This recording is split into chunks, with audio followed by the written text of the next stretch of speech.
I wanted a new theme. So I've been friends with Zakk for a long time. I met him in '99 in Minneapolis at SummerSlam. He was backstage. He's a big wrestling fan, and obviously I'm a big Zakk fan. So right off the bat, I only did a promo that day, and I sat in the catering, and Zakk was there, so I went to talk to him and just hit it off immediately. He's one of my best friends to this day. And it was just really cool kind of comparing stories. And Zakk is obsessed with the Ultimate Warrior. Seriously, James Hellwig is his real name. So I was just like, tell me about Hellwig. What's the Ultimate Warrior like? And I only met Warrior a few times in WCW. He was a really nice guy. But he actually has changed his name to Warrior. And he actually, he won't eat desserts. He just smells them. He takes chocolate chip cookies, he crumbles them up and just, okay. But he was always nice to me and always cool. So I was telling Zakk these stories, and I said, well, tell me about Ozzy, man. He's like, you know, telling me like amazing Ozzy stories. Like when they were recording the No More Tears record, Zakk had two posters on his wall, Jimi Hendrix and Aleister Crowley. I don't know why, but Ozzy came in and said, Zakk, I know this guy, it's Jimi Hendrix. Who the fuck is this guy? And it's like, Aleister Crowley, Oz. The guy you've been singing about for fucking 25 years? No, I never saw a picture of him, man. And the other guy was, they played somewhere like in Denmark, and King Diamond showed up, and he wanted to meet Ozzy, like the meeting of like the two, you know, heads of evil, all evil and metal. And Zakk came downstairs and said, hey boss, King Diamond's upstairs, he wants to meet you. He's like, who the fuck is King Diamond? Oh, he's a singer, you know, pretty big guy, you know, big level band, and you know, wears paint. He goes, oh, tell King Diamond I said, fuck off. But Ozzy was great because he came and, it's actually, I went to Ozfest on July 4th in about '01, and Zakk and I got really blitzed. And we thought, you know, it's July 4th, American holiday, what's more American than playing baseball? So we're in the backstage area of Ozfest, and I'm pitching to Zakk, right? Strike one, ball one. And now there's like a big gang of people gathered around. What's going to happen? So I'm like, oh, fuck this. I'm going to throw like the fastest pitch ever. Like, this is going to be some shit. I'm putting some stink on this. That was another catchphrase. I'm going to put some stink on it. Can you get over? I throw the ball, and it's like the worst, like, girly man pitch ever. So, and it like fucking bounces, and it rolls to me. He's like, oh, you're the shits. You're gay, and your parents know it. It's Zack's big insult.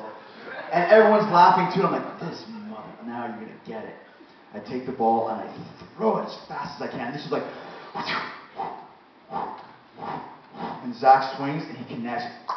And it goes over everybody's head, over the fence, into the parking lot. Boom. And it's like, home run. And Zack's like cheering. And suddenly, like from the depths of hell, we hear this, what the fuck are you doing? We turn, and out comes Sharon Osbourne. You fucking idiots!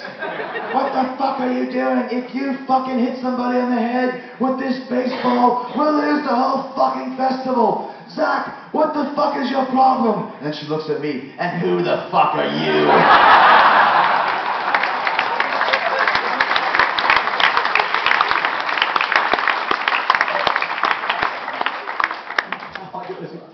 I'm nobody. She says, you're fucking right, you're nobody. Get out of here. Go out of here. And so me and Zakk were like, he calls her mom, sorry mom. We go back onto his bus, we sit down, we're just sitting there, and they're just looking at each other, just like, So Ozzy hosts Raw when we used to have all these guest hosts come on. And every week I'd have to do something with the guest hosts, and like, you know, most of them were just the shits, like Al Sharpton, awful, NASCAR guy, awful, just like not good. But once in a while, the three best ones we ever had, four best, William Shatner, Mike Tyson, Bob Barker, he was great, and Ozzy. So I said to Vince, I said, listen, I actually even called him, I said, Vince, I know you put me with these guys every week because I could guide them through it. If they got lost, if they just were dying the segment, I could help. I said, all I'm asking for you is to please let me do something with Ozzy. Please, please, please, please, please, please, please. I'd never met Ozzy before, and obviously, fucking Ozzy. So, he's like, okay. So I'd show up, I have a backstage bit with Ozzy. And this was back when, like, I was the mean character, and I wasn't doing anything, you know, fun. And I said to Ozzy, look at you, you're a shell of your former self. I remember the Ultimate Sin and Bark at the Moon. You were Ozzy, now you're just some old man with a reality show. And he's like, why don't you get out of here? Like, who was that crazy guy that kind of cuts me down ever? The original line was supposed to be, get out of here, you wanker. You know, Vince explains to Ozzy, okay, Chris is going to say these things, and then when you're done, Ozzy, you're going to say, get out of here, you wanker. Now Ozzy goes, oh, no, you can't say that. Why not? This is Vince McMahon and Ozzy Osbourne having a conversation. Why not? Oh, well, wanker's not a bad word, man. Well, what does it mean? It means like you're tossing off, or jacking off or something. You can't fucking say wanker. I mean, maybe it's like, well, people probably wouldn't know what it means here. And so I was like, these shows air all around the world. Oh, yeah, you can't say wanker, man. I'm like, what kind of a world do we live in where Ozzy Osbourne is the voice of reason?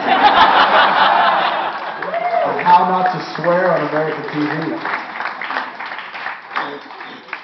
So then I'm standing there with Ozzy as we're getting ready. You know, like when you film something, you got to stand around, get the lights, and get all this ready. And Ozzy's really quiet. Like when we first came in, like, hey, I'm not being fanboy, but like, hey, I'm Chris, and whatever.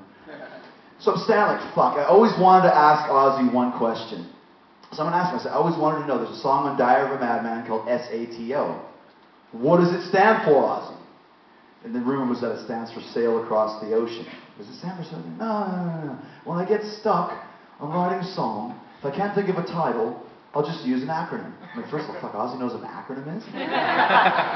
So Sail Across the Ocean, or SATO, I was sitting with Sharon and her ex-husband, and me and my ex-wife, and they were sitting around a table, so I called the song SATO. Sharon, Alan,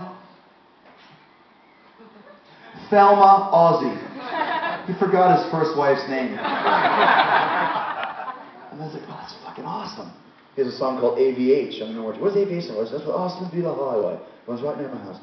What does NIB mean? The eternal question, right? Does it stand for nativity in black? Does it stand for not in body? He's like, I don't even know what nativity in black means, man. What it means is I was writing a song. My drummer at the time had a long pointy beard that looked like the nib of a pencil. So I just called it nib.